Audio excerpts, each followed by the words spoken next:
सोहन कुमार धुर्वे सोहन कुमार धुर्वे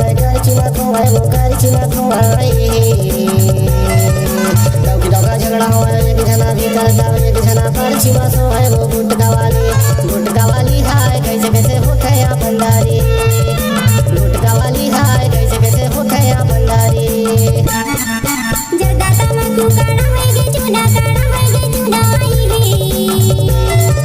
डोकरा मागूर बदे डोकरी माडूना चिलुम झारी का कैसे कैसे होता है बंदारी चिलुम झारी का कैसे कैसे होता है बंदारी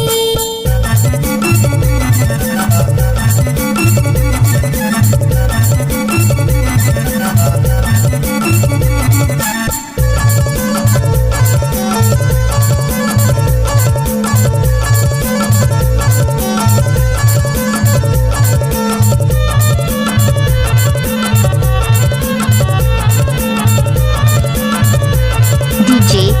सोहन कुमार साजा डोला वाले बैठे के बनते गाली हाय एकर कारण पीता गंजा काली हाय गुटका वाली हाय कैसे कैसे होता है बंदारी गुटका वाली हाय कैसे कैसे होता है बंदारी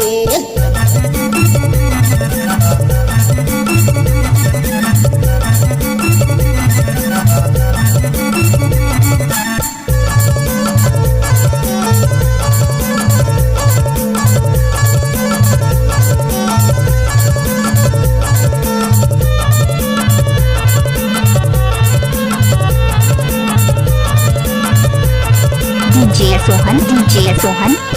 गांजा पियन के खासी बाड़ी हाय सांस चली दाऊ अंदर से है चिलुम झारी का कैसे कैसे होता है बंदारी चिलुम झारी का कैसे कैसे होता है बंदारी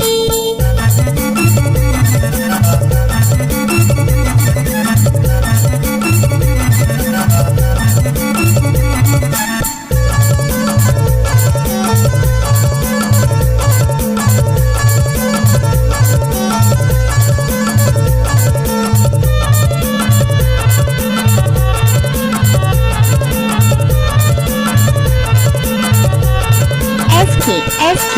मल्ला जिसका ये खरखायट के पूरा दिखाव नोट धीरे के सट के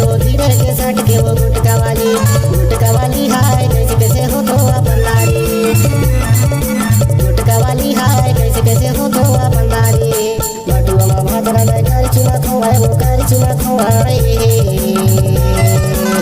डोका झगड़ा हो एक जना भी करता एक जना पर छिमा सो है वो गुटका वाली हाय कैसे कैसे होते या बंदारी